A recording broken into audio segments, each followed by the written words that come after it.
All right, music should be I don't hear any music, but I don't think I would. John, you don't hear that beautiful music? I don't hear that. No, like I can't tell if you're messing with me. I don't hear music. I don't hear music either. John, what? Do you want to have a serious conversation? I only want serious conversations. Okay, What's good. up? I have been affected by my food this week. Oh God. I had 2 straight days I was out of it due to a burrito. Wait, hold on. Was it the same burrito or was it 2 burritos in 2 days? You know how like sometimes you order a burrito and you look down and you go like, no, I can't accommodate that. There's no room at this inn for that entire burrito. Why'd you order it then? Because it was like, I don't know. Wife so rarely says she wants like Mexican food, and I'm like, well, I could drink it. If you just put it in a blender, I could drink it. Like, I don't care how it is. I want those flavors all right now. And she's like, what about Mexican food? And I'm like, yes. And there's like 2 kinds of Mexican food in our like neighborhood. One is just like, all right, everybody crowd in here. I'm gonna throw a burrito at you, and it's small and it's manageable and it's reasonable.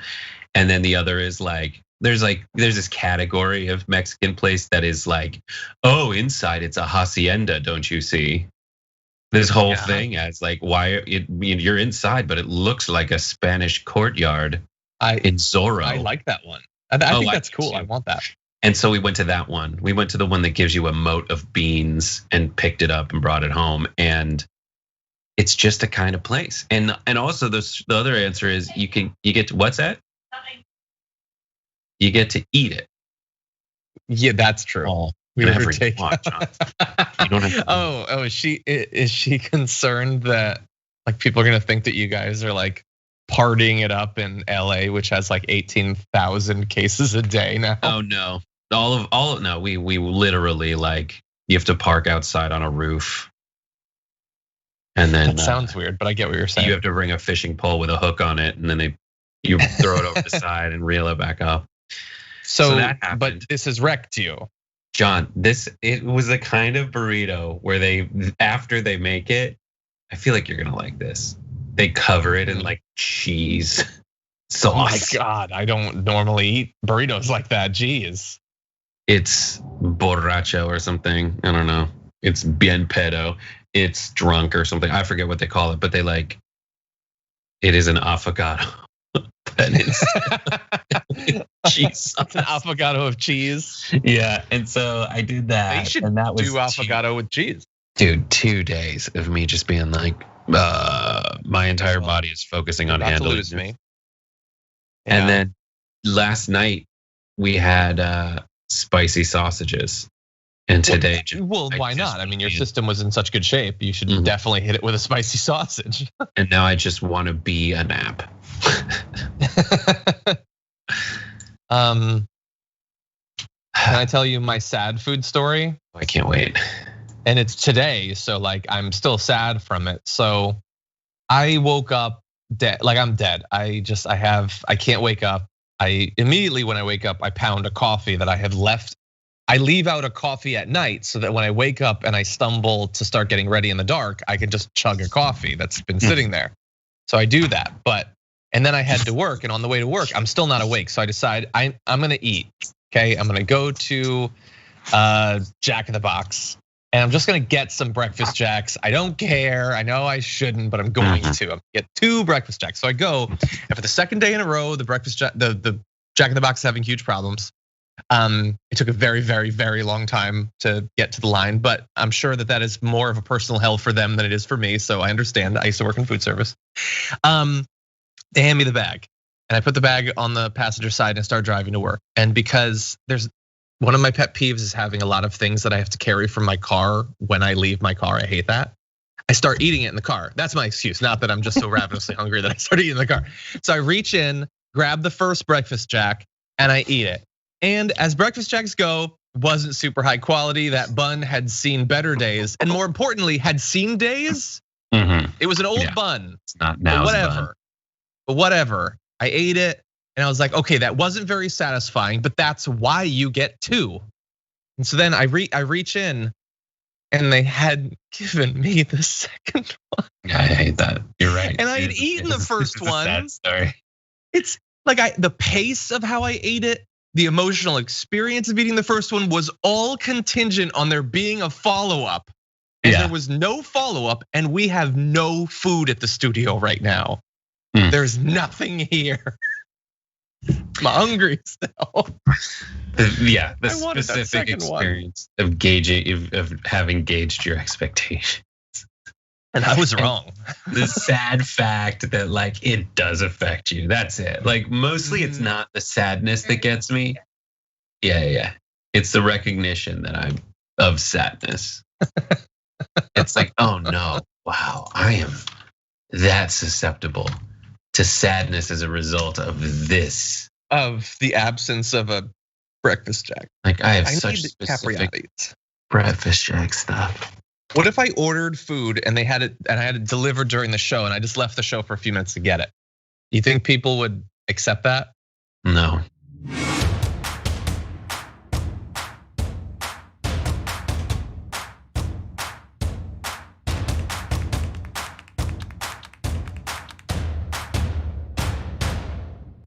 Welcome back, everyone. By the way, I've noticed that Slate is whipping away before the music is done, which is throwing me off a little bit. But I am here. I'm John Iadarola, and more importantly, I'm a fully satisfied John Iadarola. There's nothing that I'm craving at this particular moment other than covering the news with Brett Erlich. How's it going, Brett? John, if you want a full explanation, the program feed is slightly behind the audio feed you're getting, and deal with it. No one knows. Also, no one knows what you're talking about. It was. So they know. Okay, they don't. I can't wait to have more. Oh, what do you know? We're doing inside baseball. Boom. Anyway, how's it going? I'm drinking coffee as well. John, I can't. I don't know. I don't want to talk about why I'm so behind the curve because it's really disgusting today. But yeah, I'm totally fine. I'm really happy. I had a burrito 3 days ago, and haven't been the same since, so it's fine. I do want to thank you, John, for having me on the show today, so I can talk about the amazing common room that we have later, and the unprecedented happy half hour that we have coming up. First happy half hour, Judith Ben Ezra, who is the head of programming, and you may have heard people. Here at TYT, you may have heard people say, "Oh, Judith this, Judith that." One thing they definitely haven't talked about is that on Common Room. No, on Happy Half Hour. Oh, okay. Well, Happy Half Hour. Why are you whispering? That's surprising. It ain't nobody here but us chickens. Happy Half Hour. Welcome to the ASM TDR. So she's on. We go through. People don't know this, but she is an accomplished actress. She was in a movie with Chris Pine. One of her movies won the Razzie. So we go through her entire experience as an actress in Hollywood, and then we cover like Tom Cruise and a bunch of other cool stuff.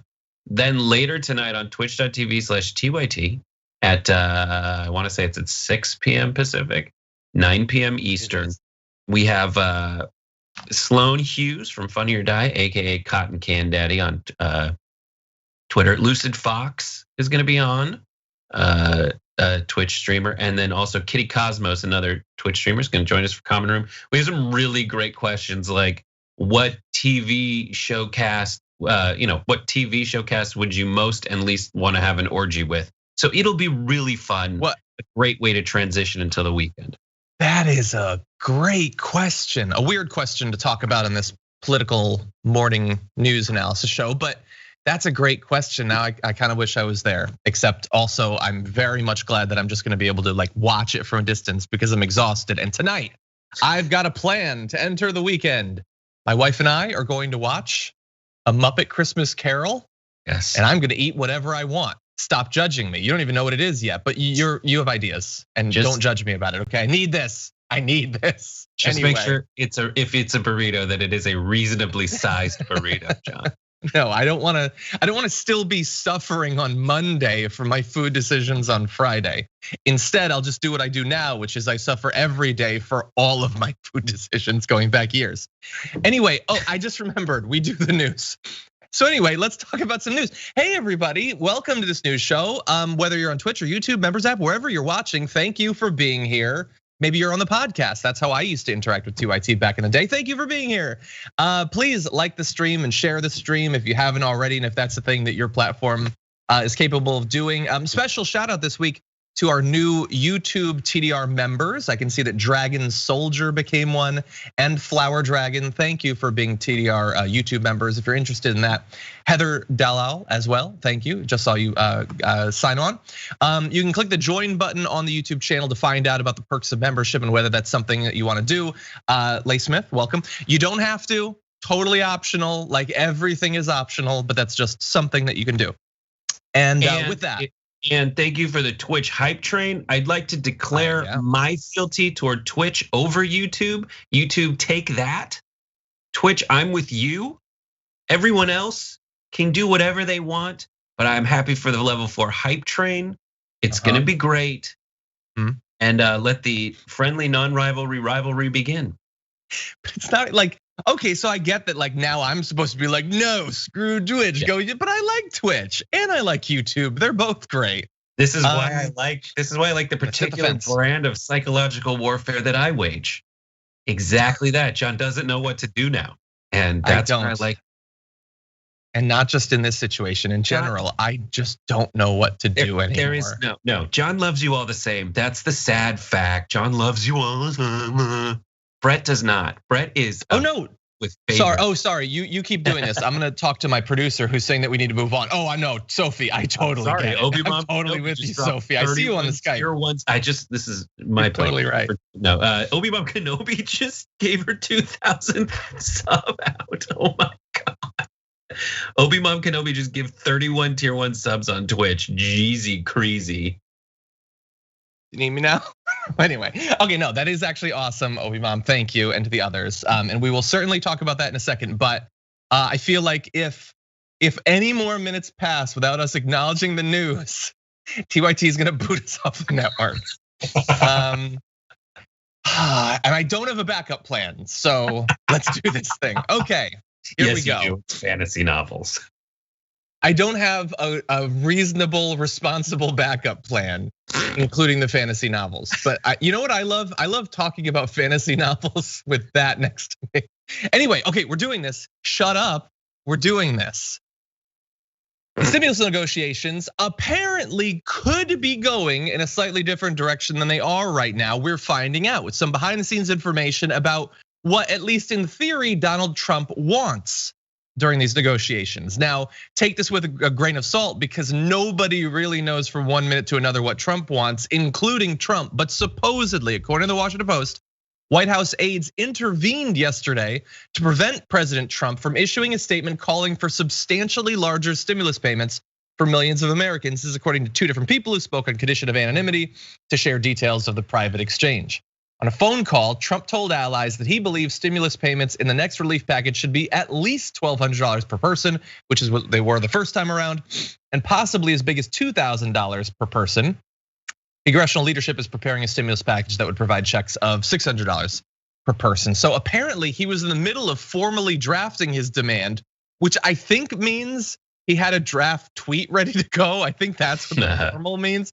But anyway, they told him, White House officials told him that it could imperil delicate negotiations over the economic relief package. Now, what does that mean in practice? Well, it means that they want the bill to be less than $1 trillion, congressional Republicans. If we gave more money, it would be bigger. So it would imperil the negotiations in terms of they don't want to spend the money, and this would be asking them to spend the money. So it's a weird sort of PR move to be like, oh, it's imperiling a delicate thing. No, they just don't want to do it. They don't want to do it, and he would be advocating to do it.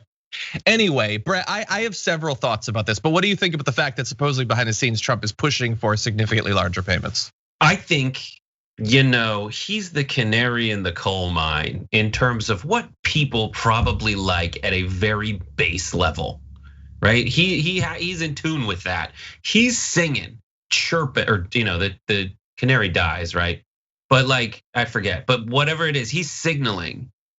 People like direct checks. the thing that people do, the way they would respond is to say thank you. That is fantastic. Trump knows the value of stuff like that.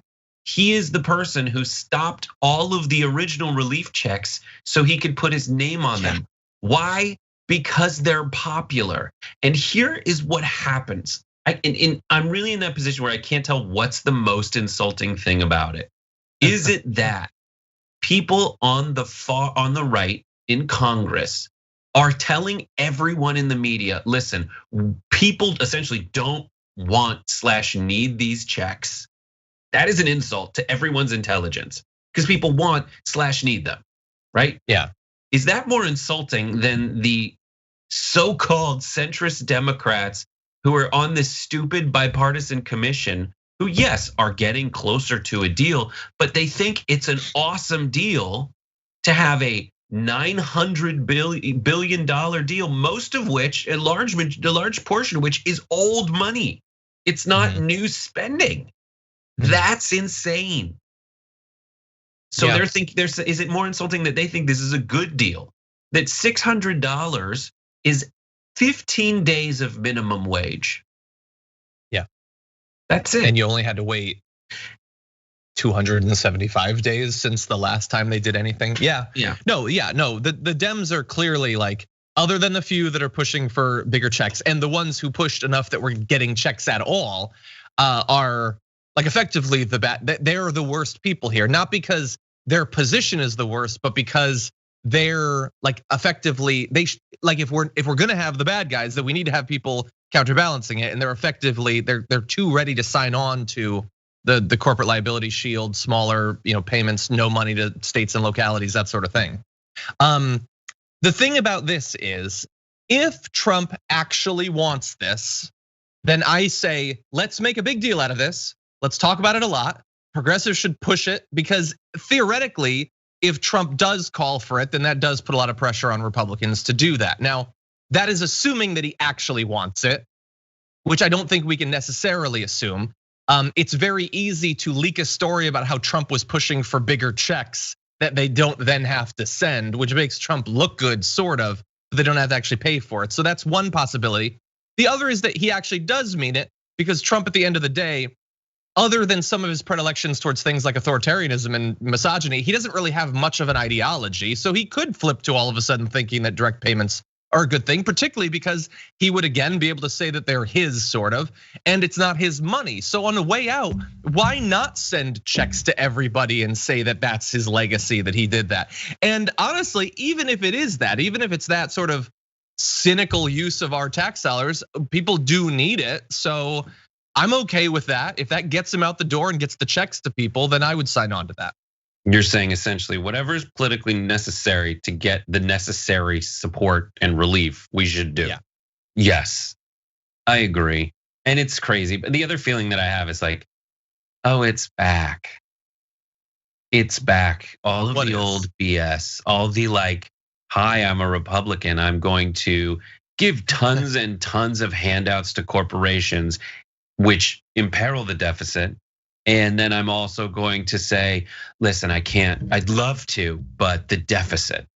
Meanwhile, under their Republican full control of Congress, they passed a tax bill and engaged in all kinds of behavior that made the deficit, their precious deficit, skyrocket. Yeah. It's just, you say that Trump has no ideology, neither do they. Neither do establishment Republicans. Yeah. That's certainly true, and we're definitely getting ready for that turn. That's going to be fun, and it's going to be assisted by the media, who's all of a sudden going to take it very seriously. But let me dial back just a little bit of the potential hypothetical future praise for Donald Trump by giving you a little bit of what he told Fox News last Sunday. So he said, right now, I want to see checks for more money than they're talking about going to people. I'm pushing it very hard. And to be honest with you, if the Democrats really wanted to do the deal, they do the deal. So, okay, that's maddening, because that is what he said to Fox on Sunday. So look, if he was saying that today, that would be dishonest, because it would be implying that the Dems are the ones that are blocking that, which isn't 100% true. But at least now there are checks on the table. They're not the bigger checks that he's talking about, that he in that quote is saying the Dems are against when they're not in the deal now. But he was saying that on Sunday when we weren't even sure that there'd be any checks. So he's saying he wants bigger checks, but the Dems are blocking a deal that doesn't include those checks because the Republicans don't want them. I think you're giving too much credit to like what's happening at any given moment to Trump. They ask him, sir, what do you think about the stimulus checks with my name on them? Give them, that's great. Someone's in between me. I own the Republican. Everything that I'm having a little bit of internet issues. Yeah. It looks like you're okay now. All right, let me reset for that. I know it's a live show. Anyways, but yeah, so you're giving too much credit for Trump, who essentially at any given time is saying like, yes, I want checks.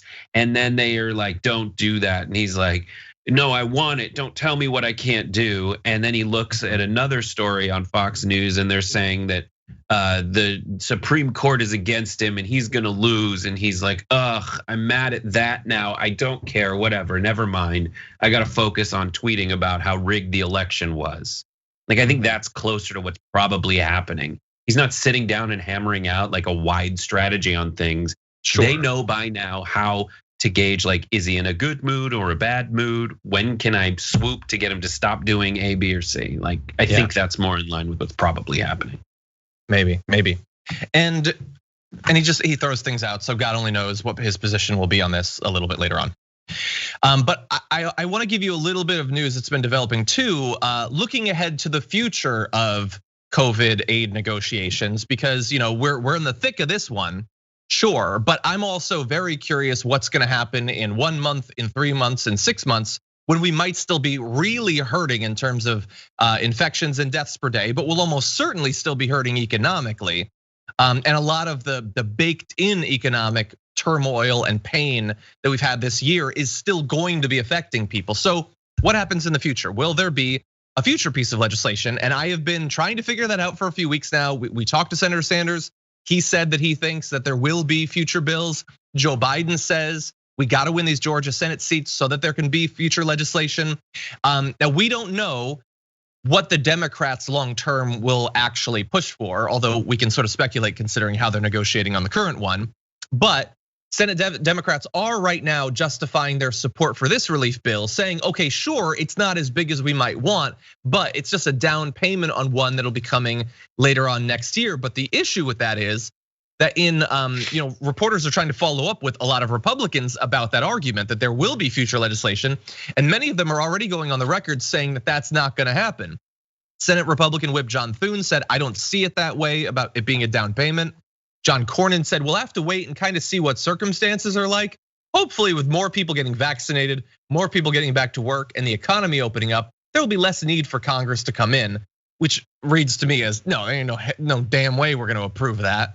Lindsey Graham said, we don't know what next year holds, except that we do, for the most part. We have an idea that it's gonna be bad and that people need help, but he's not gonna be interested in that. So my fear is that Democrats, in addition to all of the other ways that they're not negotiating from, first of all, the position of strength that they should have after having won the election, but with the knowledge of who they're actually facing, one issue is that they're either being, I think, a little bit deluded about how easy it'll be to pass another piece of legislation after this, or they're being dishonest about it to justify supporting a bill that's not all that it could be right now, at least based on what we've seen from some prominent Republicans. Guys, this bill is not a down payment. This bill is a late payment.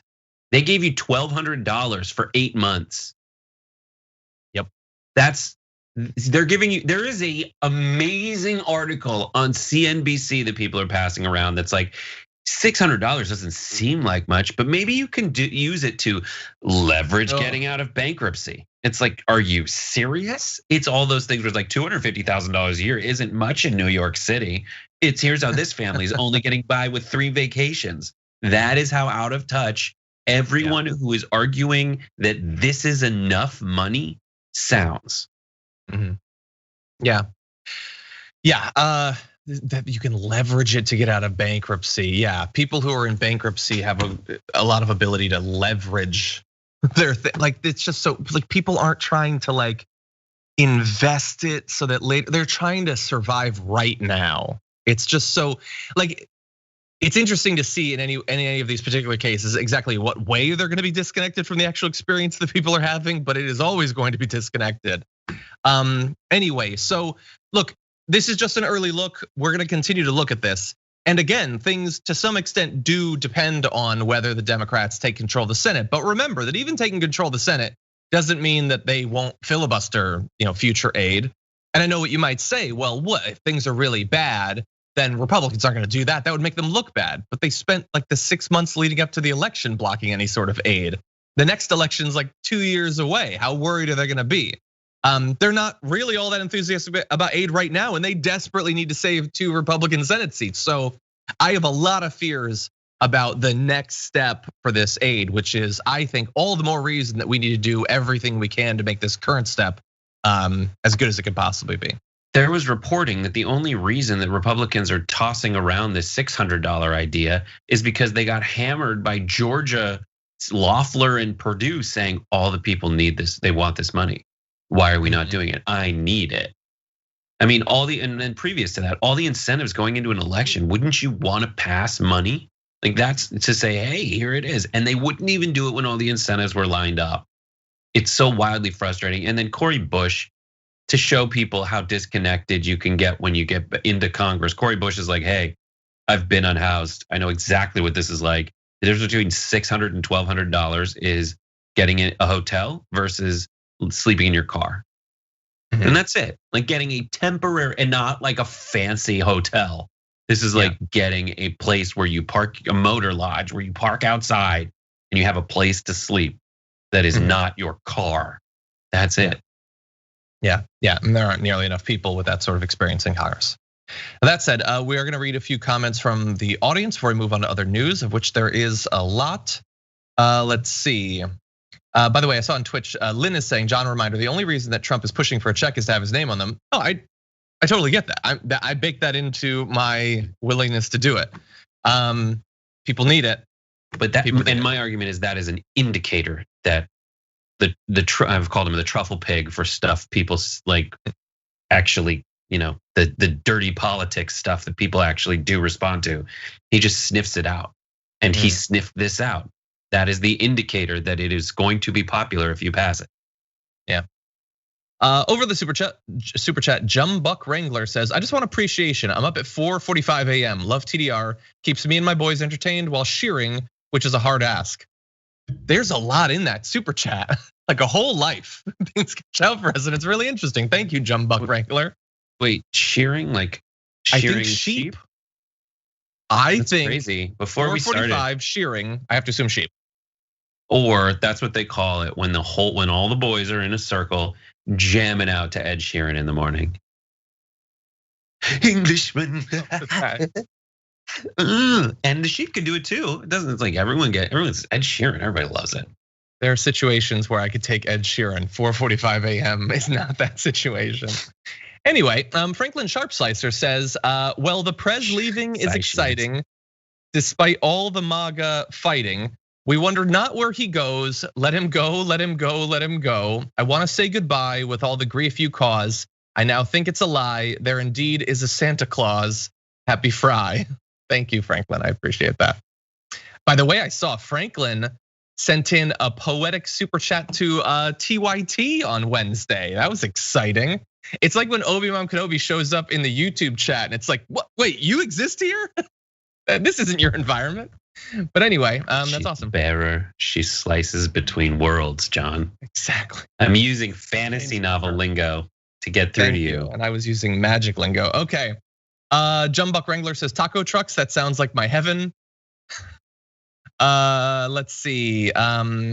Drew Long says, I wish to claim Slapdragon. No, because I worry that you're just doing that as a promotion for the slap mask, and I don't approve of that. Okay, Marty Cartoonist says, morning, John and Brett. John, second stream people talked about TDR and TYT stream at same time. Love TDR Friday. Wait, what? I'm Marty, thank you for the super chat. I don't understand. the different channels stream TYT. Like, so the TDR streams the TYT show at the time that happens, right? And vice versa. Yeah, and vice versa. So right now, exactly. Just in case this isn't thrown up as a possibility during comment room later, Rob Shively says TV cast orgy, The Good Place equals yes. Fox and Friends equals lots of tears. Also, John just kind of puts up with me and I love it. Thank you. That's a good suggestion. Not gonna say more. Anyway, Flower Dragon says, got my DR t-shirt and dragon hoodie last week. Love you, John. I guess I'm really a groupie now. I just heard you say my name. Sending all good vibes from Germany while getting my weekend on. Stay safe, Germany. I see your case is going up. I'm worried about you, but thank you, Flower Dragon. Appreciate that. Katya the Frankenfurter says, hey guys, it's Friday finally. And at the moment, I'm really fighting with my depression and your show is the one thing I'm looking forward to because it means I made it through the week. Thanks for the laugh. Anytime, we will try to provide more throughout the day. Hope you feel better soon. British 32 says, hi John and Brett, enjoying TDR Friday. My friend from USA got COVID in Scotland and insurance cost was $5,500 for 2 weeks in ICU. And cost of treatment in USA, he said, would be $150,000 for cost of bed, oxygen and meds. Jesus, yeah, wow. And a reminder too then that, look, it's devastating that like another 3,400 people were reported dead yesterday, but others will get out of the hospital and find that they are now saddled for the rest of their life with unpayable medical debt. Andrew Savage says, I call Savage Dragon. It's yours, I wouldn't take it from you, but you can't also have Andrew Dragon, that goes to somebody else. Really fast, over on Twitch, John's Venn Diagram of Desire subscribed for 6 months and says happy to be here on Twitch for the last 6 months. TYT has helped me stay sane during the lockdown. I've made some wonderful friends and feel like the Dragon Squad is family. John, will you have a TDR specific subscription for Twitch also, please? A lot of that is like they don't have that functionality on Twitch right now. But also like TDR is on the same, so on YouTube, we're on different channels from TYT. On Twitch, we're on the same channel. So by subscribing to our TYT Twitch channel, you get it all as of right now. Yeah, you get it, and then also, yeah, because on Twitch, people stream for 15 hours, and this is our way to kind of give you that thing that you expect. Across multiple shows, exactly, yeah. Including Deep Dive, which I was on yesterday and is coming back very soon. Very awesome. It was fun. Ancient Wisdom, thank you for gifting those subs, appreciate that. Also, Mother Effin Woman Dragon, thank you for gifting a sub. Let's see, Pickle Hippie too, thank you. The Kurd Burglar resubscribed for 7 months. Says 7 months of sucking on that sweet, sweet Bezos teat. Thank you for that. And Sam Malin for gifting, very much appreciated. With that said, hold on, Telly Panda says, Brett's beard is looking so dense and nice. It is a nightmare. It is dense and nice. So much happens in it. Hoda, thank you for your super chat. Really do. I assume that's Hoda Kotb from. Don't know. Okay. So that said, let's move into this next bit of news. So the plan for the vaccines is to get everybody really hyped to do it and to feel good about doing it by getting people you trust to take it on camera, to get like former presidents or Dr. Fauci or celebrities you really like. We're not quite there yet, but we have Mike Pence, which is something. Here he is getting the vaccine.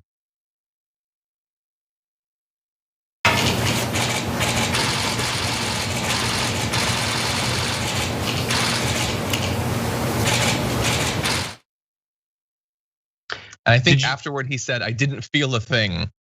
And haven't in many, many decades.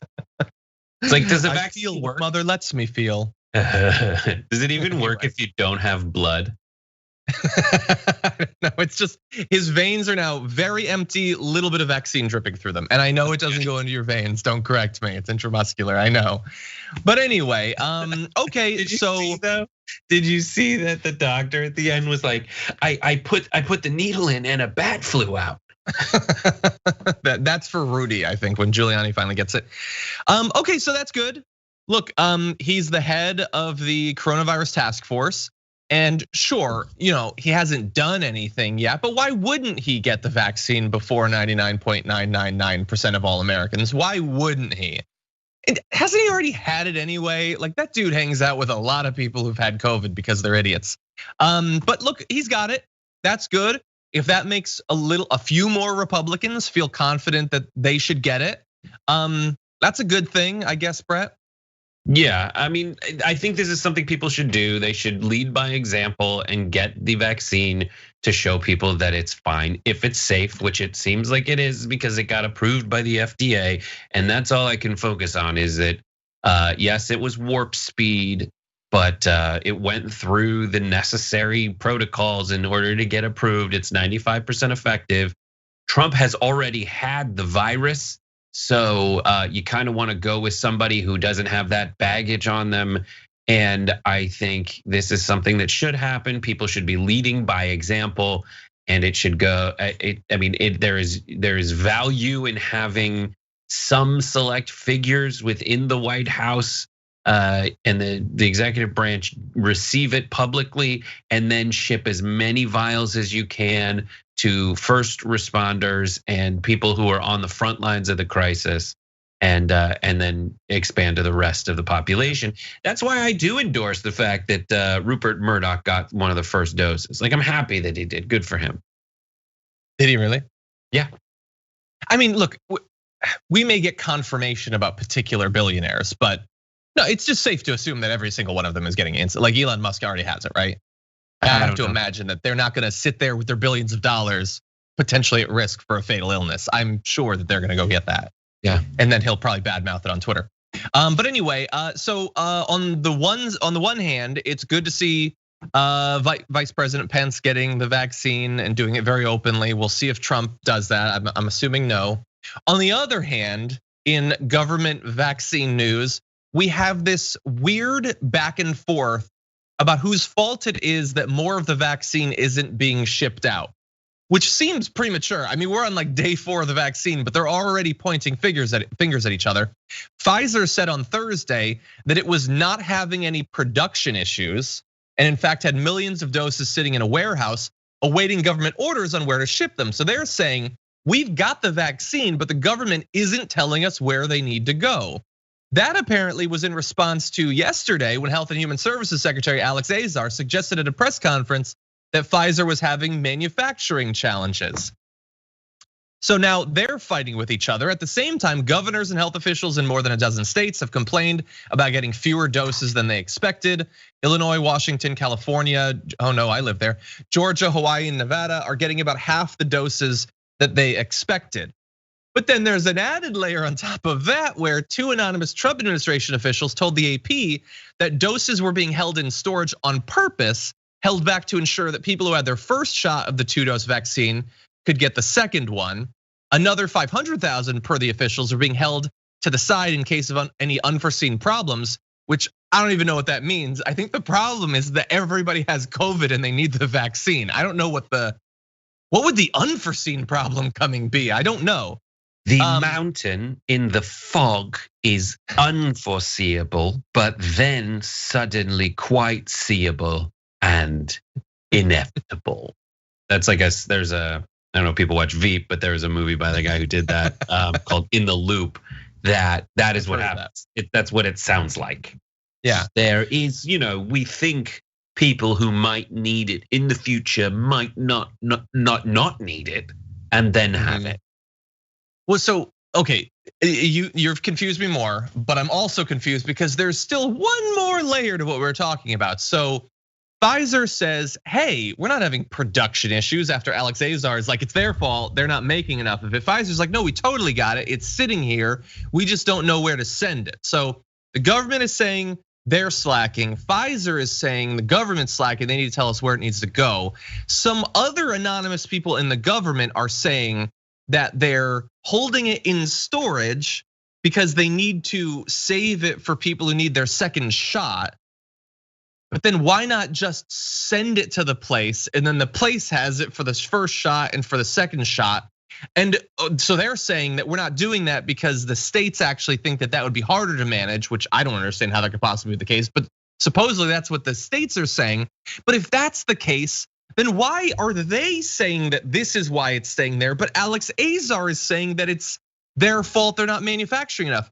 Like, it's bad enough if the vaccine companies and the government aren't talking to each other, but why is the government not talking to the government and at least getting their story straight about exactly what the problem is and whether there's a problem at all. Because Alex Azar is saying that there's a problem. Pfizer is saying, yes, there is a problem, but it's not what he's saying. And other people in the government who won't give their name are saying, there's no problem at all. It's gonna go out eventually. The only argument that would make sense, if it would only make sense what Alex Azar is saying, if people move after they get their first dose of vaccine and are somewhere else when they need to have the second vaccine. Maybe. But that's a ridiculous, stupid argument. Because it is not too, because who's moving in a quarantine, especially if we're going to like frontline workers and the elderly who are told either to go to the same place to help out or freaking don't go anywhere because you're supposed to be quarantined from people. Yeah. That argument is ridiculous. And it is very important to reinforce that there is the only obvious thing. There is horrible miscommunication and chaos in the distribution of this vaccine. Now, there are millions of first dose vaccines in places where there need to be first dose vaccines. There is no reason that the second dose should be anywhere but where the first dose is. They are essentially telling frontline workers who are experts in the field of medicine that they are not trustworthy enough to prescribe and administer medicine according to a prescription, like essentially like a regimen. That's their job. That's what they do all the time. That's why it doesn't make any sense. Do I unequivocally trust pharmaceutical companies? No, but in this situation, it makes sense for the stuff to be where it needs to be. I hold both parties accountable for the FUBAR situation that we have right now. They need to fix it, and preferably fix it before I have to read stuff like this, which is he did it wrong. No, he did it wrong. Sorry, you have to die in the meantime. Yeah. I hate the whole thing. Someone on Twitch was like, cue Benny Hill. Someone said John just did the who's on first, but for the government, and it's totally true. I'm not an expert, and I'll just leave the rest blank on everything. Just insert whatever you want. My guess would be, and so somebody said on YouTube that Rachel Maddow talked to someone from one of the vaccine companies that said they have millions of doses, but they haven't been told where to send it. So my first suggestion would be to the government, tell them where to send it. That would be great. My second would be send it everywhere. Just send it places. Wherever it goes, there's gonna be people who need it, I feel like. I know that that's not necessarily the most efficient way to do it, but I feel like there are doctors and nurses pretty much everywhere, and there's definitely old people everywhere. I think we just need to start getting as many people like vaccinated as possible. I would just start distributing it. Just send it to capitals, start there. I'll drive, if I have to drive to Sacramento, I'll do that. Not everybody's able to do that, but I'll do it. Yeah, the whole thing is just so frustrating. Also, I know, I understand that, but it's frustrating. The other thing is, I guess it is a good thing that this craziness is already public, because we are literally on like day 4 of the vaccine even being approved to be distributed. And already there are fingers being pointed about why it's not happening faster. And there are vaccines being administered. The COVID tracking project, which I follow, a number of states, like at least half the states, are now saying how many vaccines they've administered each day. My home state of Connecticut had administered like 1,900 yesterday or something like that, which is good to see. I think it's good that we're getting this out of the way the first week, because there's a lot that needs to be sent out, and we are just in the very beginning. Yeah, and I'm glad there's a vaccine. That's one of those things where you just like have a moment where you say there are multiple vaccines now that have been approved by the FDA, and they are being distributed. And I'm hearing that there are millions of them that are going out right now, and that is great. And more to come. I understand the justification that if you need 2 vaccine doses, there should be an equal amount set aside as have been administered. Otherwise, you run the risk of administering a first dose and then not being able to have a second dose to make sure that those people are taken care of. I get it. I disagree with holding it back at a distribution warehouse. You're just giving more opportunities for that to be lost or messed up along the way. But I don't like hearing stuff like this. I don't like hearing stuff like this, and I also don't think it's destructive to tell people that I don't like hearing stuff like this. Yeah. Okay, let's push on another news. A lot to get to, and these Friday first hours always burn by so fast. A consequence of having too much fun. Okay, let's do a little bit of good news. Most of the news coming out of the Biden cabinet has not necessarily been all that positive, but in one day we get two good bits of news. The first I discussed on the pre-show, and that is that apparently, at least as of right now, Rahm Emanuel has been sort of like locked out of any cabinet appointment. He's considered too toxic, which is a great acceptance of reality from our politicians who don't generally do that. The second is that for the Department of Interior, one of the people that progressives have been pushing the most for, Deb Haaland, is apparently going to lead that department. And Deb Haaland greeted this news with a tweet saying, "A voice like mine has never been a cabinet secretary or at the head of the Department of Interior. Growing up in my mother's Pueblo household made me fierce. I'll be fierce for all of us, our planet, and all of our protected land. I'm honored and ready to serve."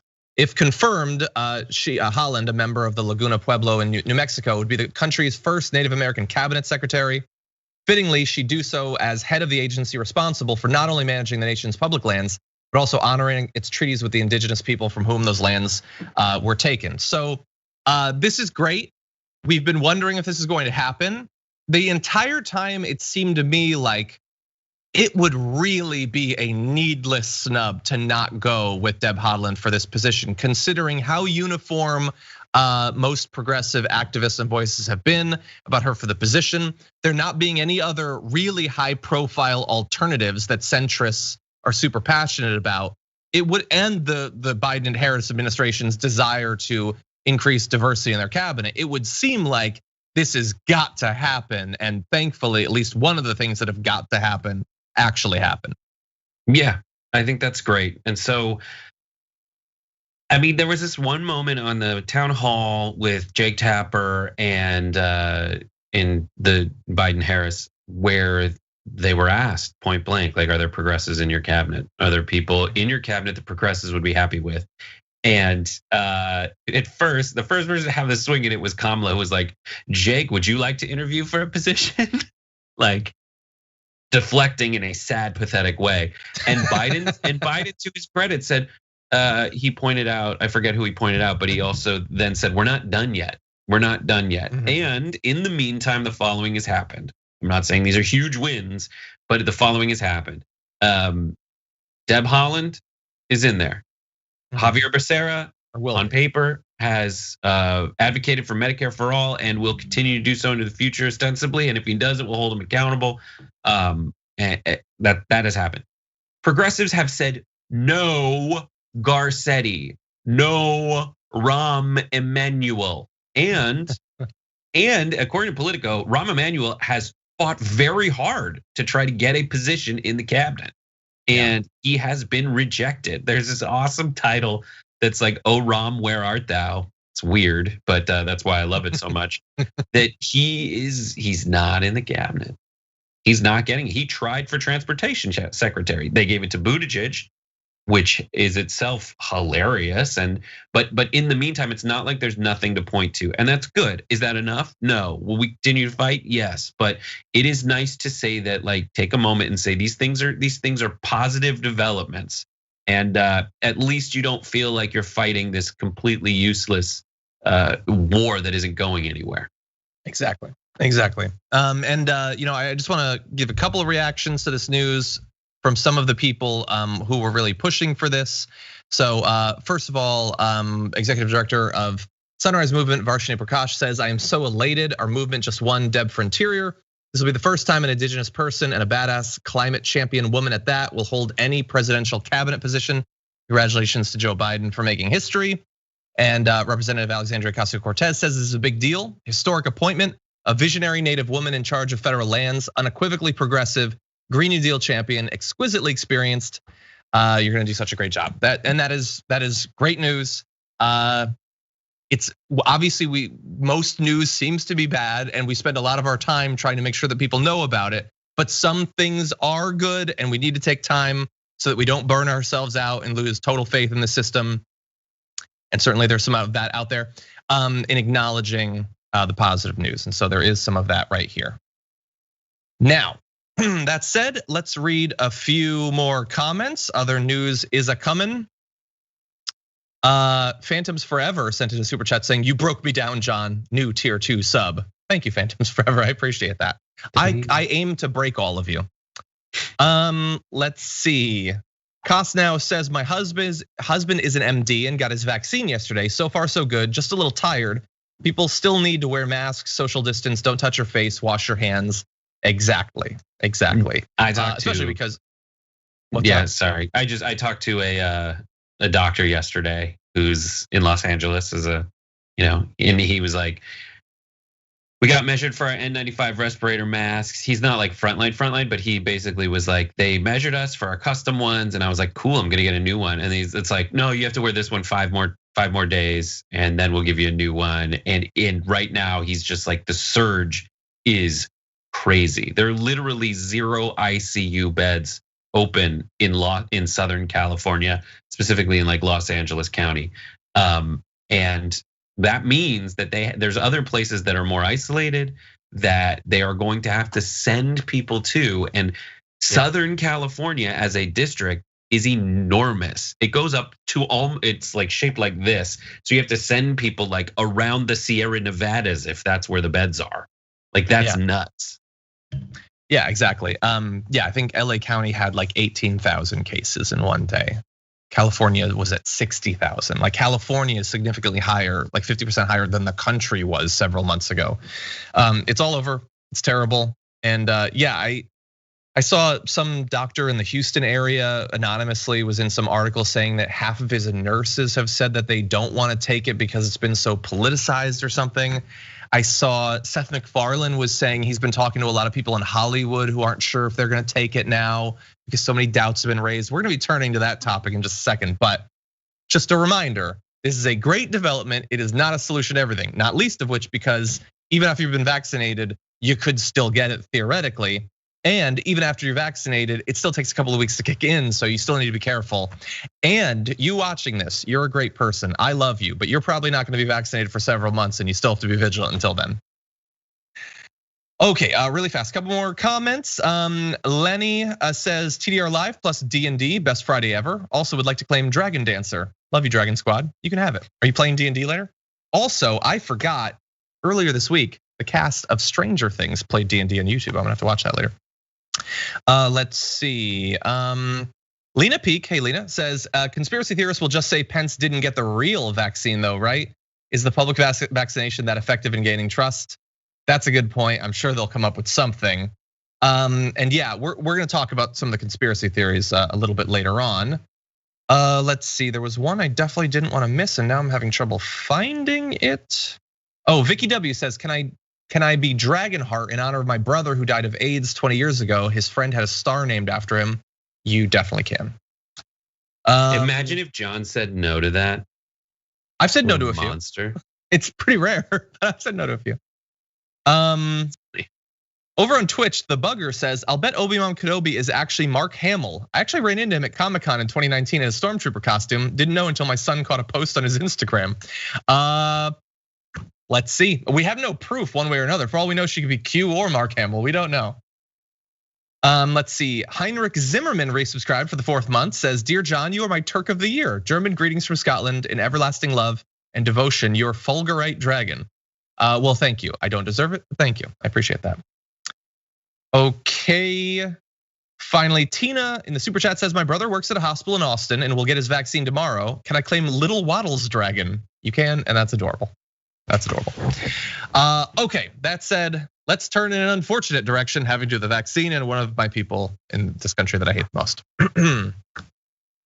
I've been saying for some time that Fox News is going to turn against the vaccine. And I think generally the response to that has been, oh, come on. Like, sure, maybe a little, but they're not gonna do that. I mean, after all, they want the economy to reopen. They want people to be able to move past this thing. Okay, sure. But they got to advocate, like there's so many crazies that want a voice in the media. And we're gonna start with the dipping of the toe in the waters of that with Tucker Carlson, who had this to say on his show last night. Coronavirus vaccine is finally here, It's arriving in small bottles, but with a glitzy entrance. The coronavirus vaccine has been accompanied by the kind of corporate image campaign you typically associate with higher-end consumer products. Imagine the rollout for a Hollywood blockbuster or the new iPhone. That's what it's like. Suddenly, the COVID vaccine is on the morning shows. It's being touted on celebrity Twitter accounts. And the news about it is uniformly glowing. This stuff is just great. A lot of famous people say so. Feel lucky too when you finally get the vaccine. That's how a healthcare worker in Juneau, Alaska feels tonight. Lucky. She got the vaccine 2 days ago. The woman had no history of allergies, but within minutes she developed a severe anaphylactic reaction to it and then had trouble breathing. She wound up in the emergency room overnight. It was all a fantastic experience, according to the doctor who treated her. Quote, during the whole time, she was still enthusiastic that she got the vaccine and the benefits it would give her in the future. What a cheerful patient she must be. We've got to assume she is in any case because we can't really know. The authorities didn't release her name. All we know is she's a highly satisfied customer. Yet another. Have a vaccine and a smile. Just do it. So how are the rest of us supposed to respond to a marketing campaign like this? Well, nervously. Even if you're strongly supportive of vaccines, and we are, even if you recognize how many millions of lives have been saved over the past 50 years by vaccines, and we do, it all seems a bit much. It feels false because it is. It's too slick. Come on. This is patronizing. Stop with the slogans. Better to treat Americans like adults. Explain the benefits, be honest about the risks, and let the rest of us decide. In this country, we control our own bodies. They're always telling us that. But no, suddenly the rules have changed. On the question of the corona vaccine, our leaders are definitely not pro-choice. Their view is do what you're told and don't complain. No uncomfortable questions. Okay, there's a lot there. Yeah, no, talk to them like they're adults. Don't patronize them. He's literally using the voice for his audience, which he always uses, which is how you like dress down a naughty puppy. But they're being patronizing. Brett, I'm gonna let you get in. There's a lot that I have to say, but what do you think about that? So he's saying this is unprecedented that there would be PR for a medication, for a drug. Have you watched every commercial break during your show? It's all like it is ridiculous. The thing that pays your bills is PR campaigns around medication, whether it's the actual medication itself or, hey, I'm Tom Selleck. Do you have Medicare Part B? I can give you a really awesome, you get everyone, Magnum PI and Medicare supplements. Like it's all BS. Then he advocates for the doxing of someone who received medical care. We don't know her name. Can you please send me her address? If you can't send me her address, can you draw me a picture of her? No, you can't. Why? Because that's wildly, bad and unethical. Unethical, maybe. And that's where he like slides the counter arguments. Here is the counter argument. He said it. He acknowledged it. It's actually a good counter argument, but I'm gonna say maybe, and then just kick it to the side and go straight toward like they're saying, no, if you question anything, you're absolutely evil in terms of everyone else. No, he wants credit for coming up with the questions when his job is to provide the answers. Like you're TV news guy. There's answers for all that stuff. Like anaphylaxis is treatable. Has it been announced? Absolutely. Anaphylaxis is something that people can go into and they say, and Fauci has said it on multiple media outlets. Like if you have a background of anaphylactic, of allergies, essentially, then you should be careful. We take that into consideration. We've reported it. It's 95% effective, but it is Munchausen syndrome that he relies on. He just wants to poison everyone's mind just a little bit and make them so that he keeps them dependent on him. Exactly. You know that little thing in your mind that you should probably either ask the question about and earnestly seek the answers? No. You're special. You're one of us. And they're all elitists that we're smarter than here. This guy talks about glitz. The guy is a freaking pleated pant that got struck by lightning and came to life. Like he is, oh my God, 100% that guy. He is, and yeah, I agree. He wants you said, they're supposed to provide information. Well, of course, like, yeah, theoretically a reporter should, but he doesn't want to be the person that just comes out and says the vaccine is bad, don't take it. What he is doing is instead trying to appeal to people who want that message by, in a very cowardly fashion, just raising questions. I don't know. I'm just saying no one will question the vaccine. Well, in theory, during the trials that were done, the scientifically rigorous trials that were done, that's sort of the questioning of the vaccine, and the continued watching of people who've taken it and seeing what sort of side effects. That's the questioning of the vaccine. Dunces in the news or your viewers who probably already have a predilection against vaccines and a predilection against taking the virus serious in the first place, that is not the questioning. What he is doing is he is taking anecdotal information about somebody having a negative reaction, which we know exists, except he's not putting it in context. He's not saying 50,000 people were vaccinated yesterday and one had a reaction, because that would be the context we need. He's saying, I'm gonna focus on this one thing that happened. We know that sometimes people have negative reactions. He's being very disingenuous. And the overall thesis is there's a glitzy PR campaign for this thing. He likes that because he can talk out against it and it sounds like he's being a populist. He's speaking out against corporations, these elitists. But his evidence isn't that there's a glitzy commercial campaign. The evidence is that people are enthusiastic, that a celebrity said they want it, that somebody was filmed having it. That's not the corporations, that's a desperate country that's been through a ton, in no small part due to his advocacy for the virus over this year, that desperately wants some good news. And so yes, as people start to get vaccinated, we're gonna wanna see that. And as celebrities are gonna try to encourage people to get it because they want the country to go back to normal too. But he can't actually demonstrate his real thesis. All he has is, look, people are happy that something bad is happening from the point of view of the virus. And he can't have that. Because again, as we've been saying for a very long time, if at the beginning of the year, the virus had developed sentience and had decided, I'm gonna have a media figure advocate for me all year, I defy you to come up with a way that Tucker Carlson could have done a better job in doing that. Like, he seems to be personally bothered by the fact that people are finally becoming immune to this thing, as if the vaccine is controlling his show, controlling his script. The entire thing is just so unrelentingly frustrating. He goes from telling people not to lock down, to not wear masks, to send their kids out, to travel for the holidays, all of that. Don't ask for anything, you shouldn't get any aid, you should expose yourself. And now we finally have the solution that they had been pitching for months as the miracle that'll let everything go back to normal. And he's eagerly speaking out against it, making people question it. The only result of that segment is fewer Tucker Carlson fans getting vaccinated and more people getting sick and more people dying, which is at least consistent with his strategy so far this year. But this is they're addicted to dopiates. Like they're addicted to Tucker Carlson. They're addicted to this sense of superiority, which is not related to being better. It's related to feeling better. They're gonna go out, they're gonna live their lives, and this is the dose that they take every day at the same time on a very strict regimen to do things that are actually toxic. It is one of the most toxic relationships in all of media. Going and watching Tucker Carlson and getting bad advice that's intended to make you feel better, but is wildly destructive to your overall health, mentally and now physically. But he's so cute. No consequences.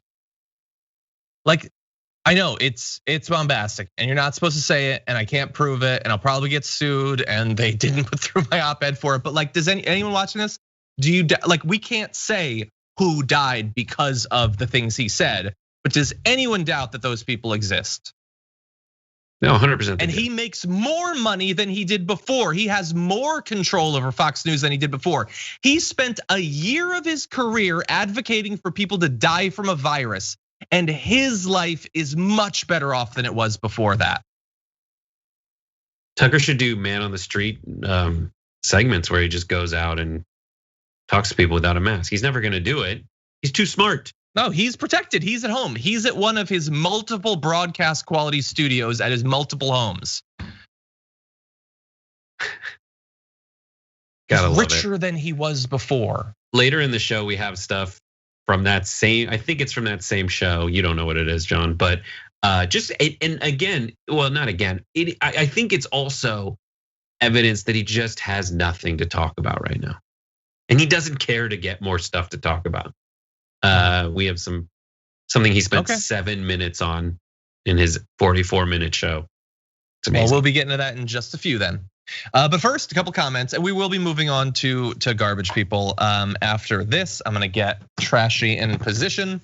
But first, Tom Ralph in the super chat says, I'm so glad Tucker is out there telling me how I'm meant to think and feel. Doing it for myself takes too much time out of my busy schedule of hate tweeting and cruising X-Hamster. Wow. Yeah, no, it's so condescending. It's like the goal is to get his fans to think that they are discovering secret information that makes them smarter and more in the know than everyone, which is fine. Lots of grifty media is designed around that. But along the way, he is talking to them like they are the stupidest people on the planet. It is so condescending.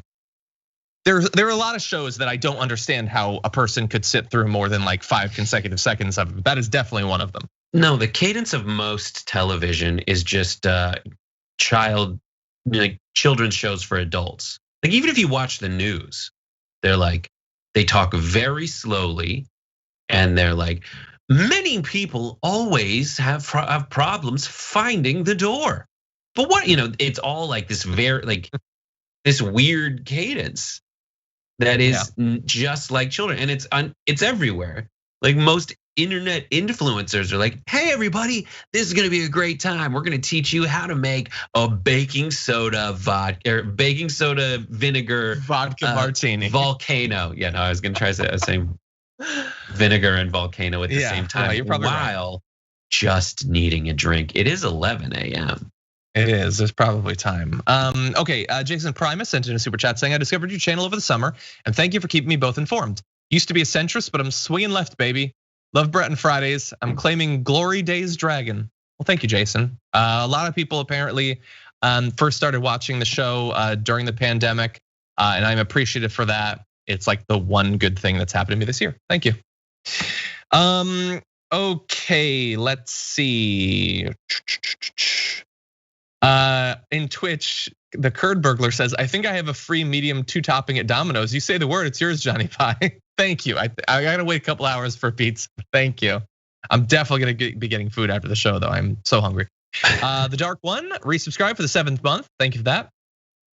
Vampire666 Tweety says, I'm taking Zombie Girl Dragon and I am subbed on Twitch and YouTube. Woohoo! Happy holidays, everyone. A double sub. Thank you for that. Totally unnecessary, but very much appreciated. Okay, Brett. Wait, hold on. Dino Boyer has a question. Is that an album on Brett's couch? Is that an album on my couch? I think it's a laptop. No, that's like a laptop. This is the only album in this room is this one. What's that? It's my mom gave it. This is War. Spill wine. Oh, that's a good song. We're gonna have to let Bart know if that's a good one. Anyway, okay, so with that, is Brett going first or am I going first? Brett, why doesn't Brett go first? All right. I'll launch us into this, and then Brett will go first. But first, it's the end of the week, and it's finally time to take out the trash.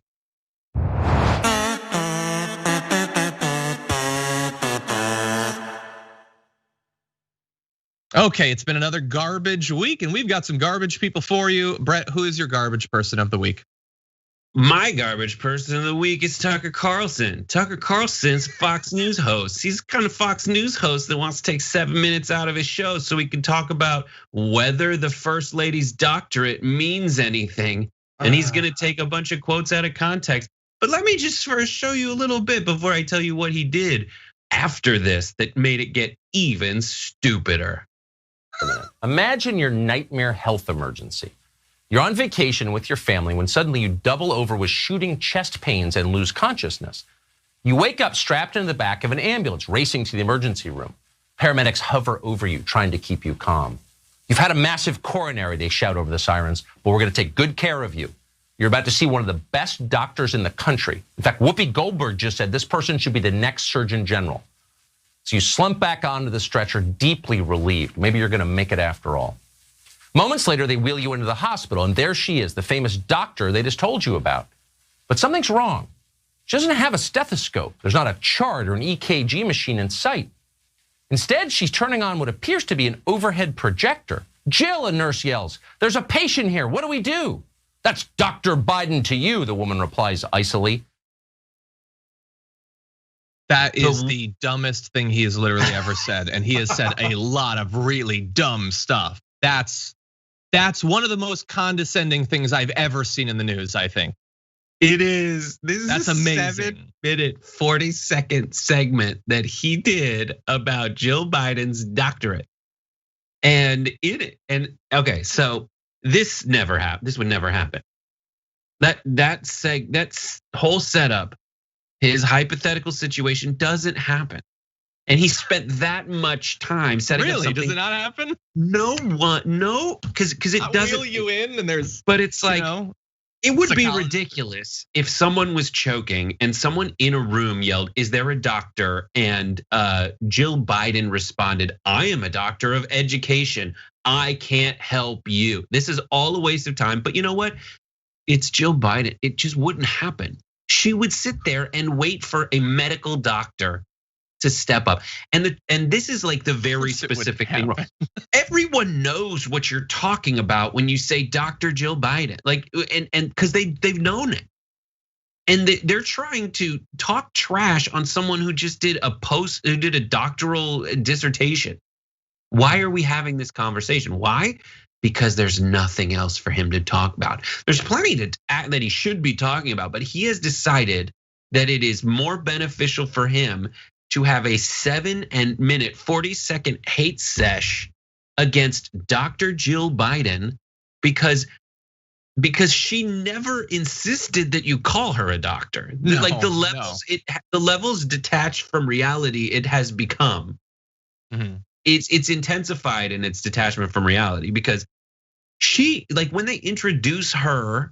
This all, for people who aren't familiar, this all started with a Wall Street Journal op-ed by a guy who received an honorary doctorate and hasn't used it essentially in 20 years, and is saying that because he himself got an honorary doctorate that meant nothing, that Dr. Jill Biden's educational doctorate, for which she wrote and defended a dissertation, she shouldn't call herself doctor. Since then, everybody's insisted that what Jill Biden is doing is running into rooms where people say Jill Biden, opening them and saying it's Dr. Jill Biden, closing them and running away. That's not happening. Like at the DNC, they say Dr. and President-elect and Dr. Biden. Yeah, and Dr. Jill Biden. Like that's it. It's in a formal situation. As on a business card, it will say I'm a lawyer, Esquire. On her business card, it says Dr. Jill Biden, ED.D. Like that's it. That's how she's a doctor. She knows that. But they are all creating this fake situation where these libs are being elitist. And people like, wait, I'm not playing it now, but Ben Shapiro was like, she's not an elitist. I went to Harvard. Exactly. That's a weird, God. Yeah. So she had no part at all in any of this, but you need an opponent to have a fight. So this rando guy decides to attack her for being called doctor, which she doesn't insist on. She doesn't respond to that. The only response, the only opposition has been from a few other people who are like, oh, hey, by the way, doctorates are still tough to get. It's not the same as a medical doctor, but it's still tough.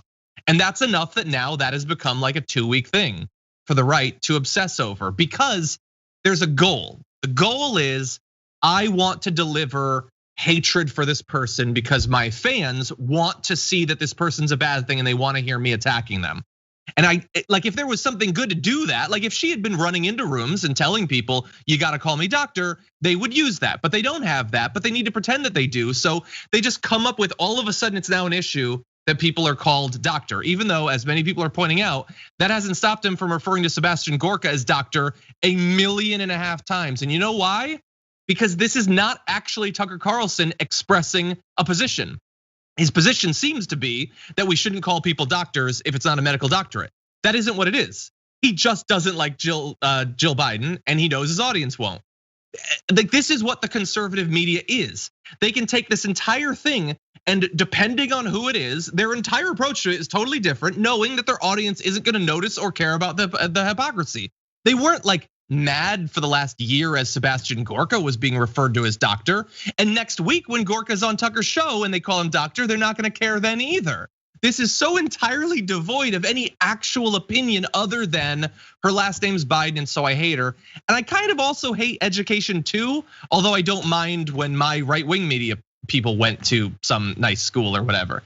It's just so fake. It's so entirely fake and BS. He's an elitist who has to occasionally pretend to be attacking the elites because he wants to be seen as some kind of populist. It is the most fake right-wing populism imaginable, and that is saying something because fundamentally it doesn't actually exist. In the rest of his segment, he goes through and says like so he assigned someone very obviously, either he assigned someone or he did it himself to go read Jill Biden's dissertation. And in one of his like key things is just wildly misunderstand. She's like it's a point where he says like in a class, 2/3 or 3/4, 75% of the people are white and the other, quarter are African American and there's a quarter Latino or something like that. And he's like, problem solved, she doesn't do math right. It's like, no, on censuses, you have to say black or white and then subset of, it's like, are you Hispanic? Yes. Are you like, Native American, Latino, black, Latino, white, Latino? He's an idiot. And it's like, and he's like, I got you. And it's like, no, that's not how any of this works. And now he's going through, and he says that this dissertation is a national disgrace, essentially. I don't know if it's those exact words, but it's on par with her, Dr. Jill Biden, being called a doctor and having this dissertation is a national disgrace. Meanwhile, okay, great, got it. Now I'm gonna go back to giving like a full, tongue down of the president, windmill cancer, Kofefe.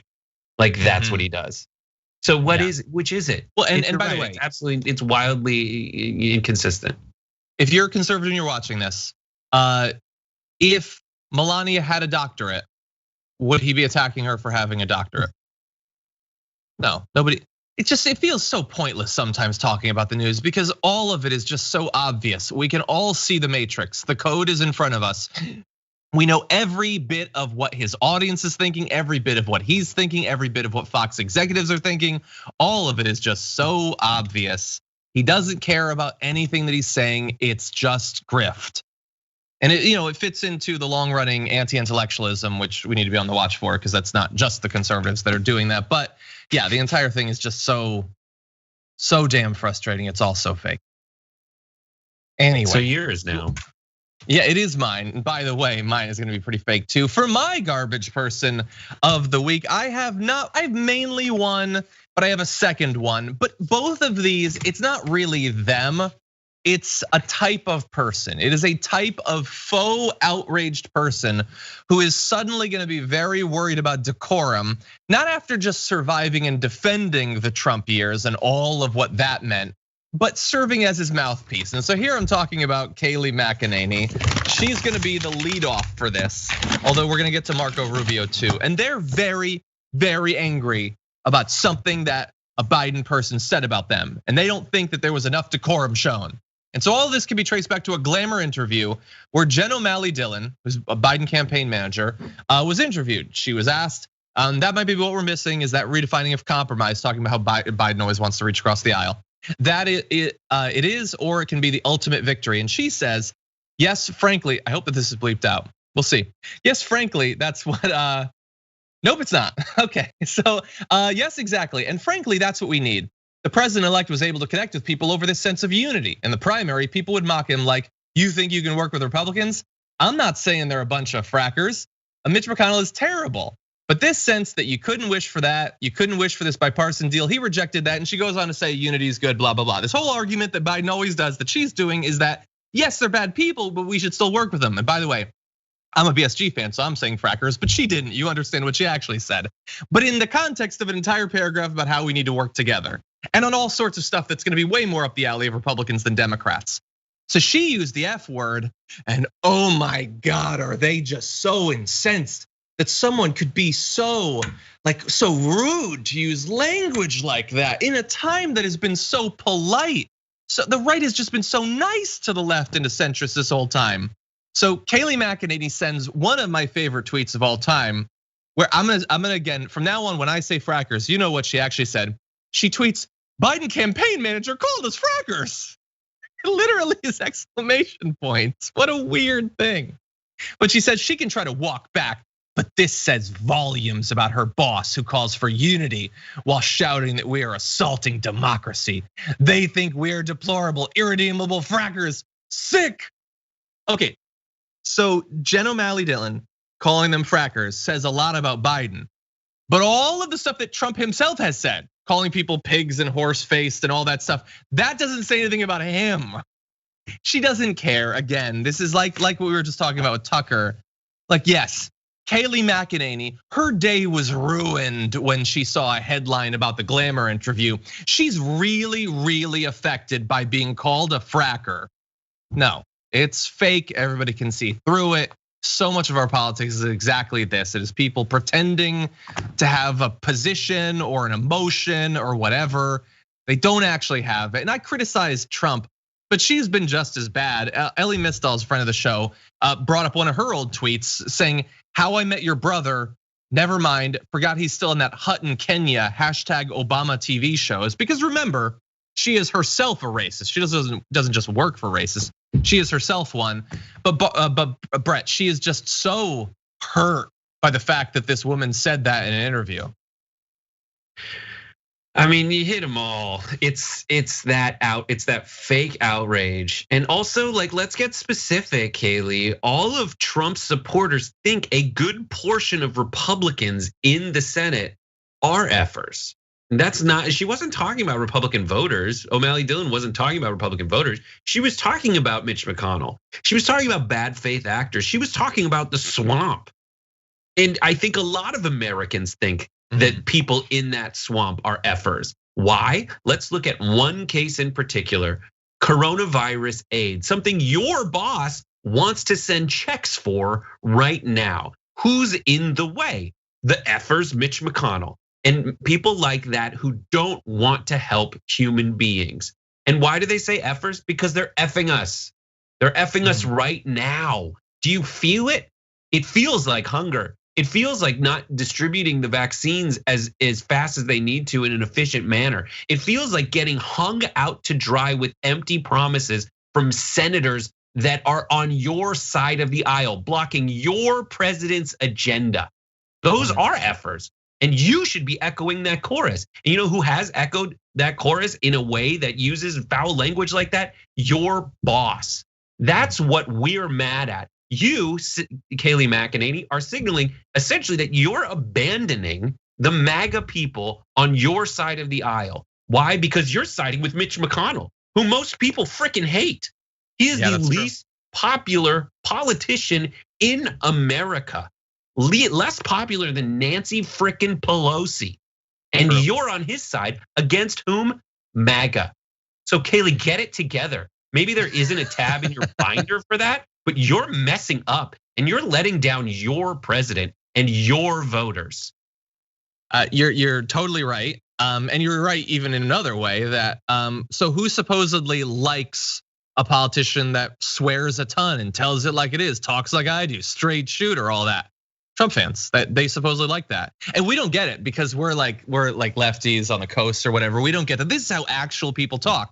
Oh, but as soon as somebody that works for Biden does it, it's a bad thing. Look, obviously, as I'm sure many people have acknowledged, all of this is the most artificial issue ever. Kayleigh doesn't care about this. Nobody cares about this. By the way, Marco Rubio effectively said the same thing. I'm not even gonna read his comment because it's even more fake. Marco Rubio, but his is so more hurt. pathetic. His is more pathetic than Kayleigh because he's been called Little Marco.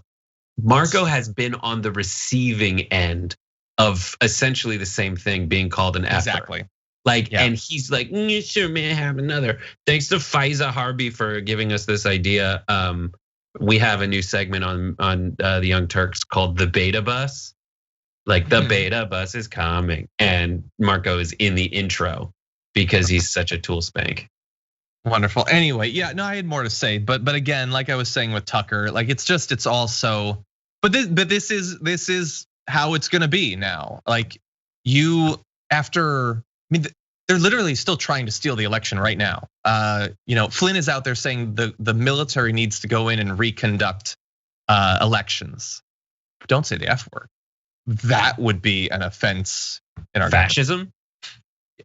Exactly. No, fascism is okay. Fracker is bad. Anyway, yeah. So I'm done with this. Haley's the worst. Marco Rubio is the worst, but even less interesting than Kaylee. I hate everybody. Everybody's the worst. Okay, now that said, those are our garbage people. But what about you?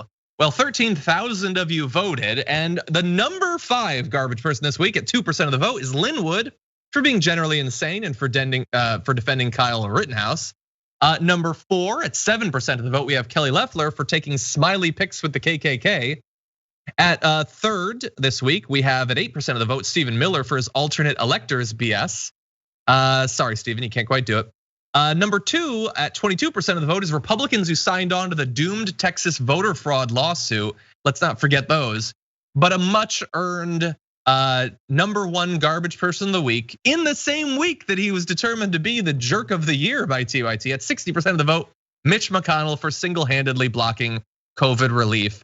Or you could input watering it down, putting in needless things like COVID, like corporate liability, all of that for making it not what it needs to be. Total garbage, all of them, but especially Mitch McConnell. I agree. I also don't like Mitch McConnell. I don't like. I thought about it, and I'm pretty sure I don't like him. Okay, that said, what's coming up on Twitch later on today? On Twitch later on today, we got definitely happy half hour after post game. It is who's on it? Judith Ben Ezra had a program for TYT. And then also after that at 6 p.m. Pacific, 9 p.m. Eastern time, we have Common Room with myself, Sloan Hughes from Funny or Die, Lucid Fox, and Kitty Cosmos from Twitch. You're gonna love it. It's really fun. We have some great. We talk about nipples, and we haven't shot it yet, but that's what I plan. Whataboutism with nipples. Okay. Anyway, thank you, Brett. That was a lot of fun. Thank you. By the way, also, I'm going to be leading the first hour of the Young Turks today, and from now on for Fridays, I'm going to be joined, I believe, by Ben Dixon and Aaron Ryan. So that should be a lot of fun. And in the second hour, I believe it's going to be Anna Kasparian, I think Jared Jackson, and I believe David Dole. Not 100% sure, but I believe that's what's going on. So definitely stay tuned later on for that. I want to read just a few more comments before we close things out. Stone Eagle Dragon says, all bow to your supreme overlord, John Iadarola, commander of the Dragon Horde and breaker of news. And Brett, I guess. I like it. My favorite part's the last part, but I like the whole thing, Stone Eagle. Thank you. Brianna Circus says, not as badass as Obi Mom, but I've converted a bunch of friends and fam to dragons for a progressive cause. Or else what good is government if we go backwards or stay the same? Please watch David Attenborough. I've watched plenty of David Attenborough. Don't worry about that. But thank you, Brianna, and I do appreciate that. I appreciate everyone who is such a good ambassador for the show, for the network, or for progressivism itself. And that's why I like to acknowledge individual people. I always feel bad because literally everyone you acknowledge is 99 people that you're not. But thank you to everyone. Do appreciate it. Mikhail says, hi, John. Can I claim Dragon before someone else takes it? I'm not very creative. I like it. I think it's pretty good. No one else thought of it. So apparently you are.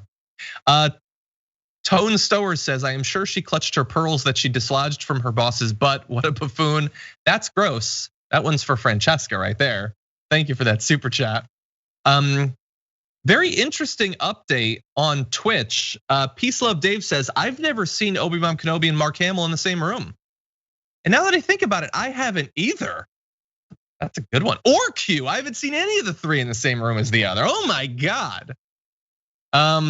Let's see. Daniel says, I bought a Dr. Coffee at Target. I am going to take down that company for daring to use the word doctor in their product. Peace Love Dave says, I have an honorary doctorate in leisure studies that I got for free online. I insist on being called Dr. Peace Love Dave. Well, then I will use that in the future. Yeah, my friend Quay has a doctorate in psychology. He's Dr. Aquilus Gordon. Nobody thinks that he's a medical doctor because nobody's actually that stupid. Nobody's as stupid as Tucker and his audience are pretending people are to justify the 7-minute hate that they conducted. I get it, you just wanna be mad. There's some people that is all that they can bring to this. Anyway, very frustrating, but thank you to everybody who joined us today and throughout the week. Hope we gave you a little bit of information, a couple of laughs possibly, had a little bit of fun. And like I said, not only is there more going on later on Twitch, but I'm gonna be on the main show, so you can definitely look forward to that.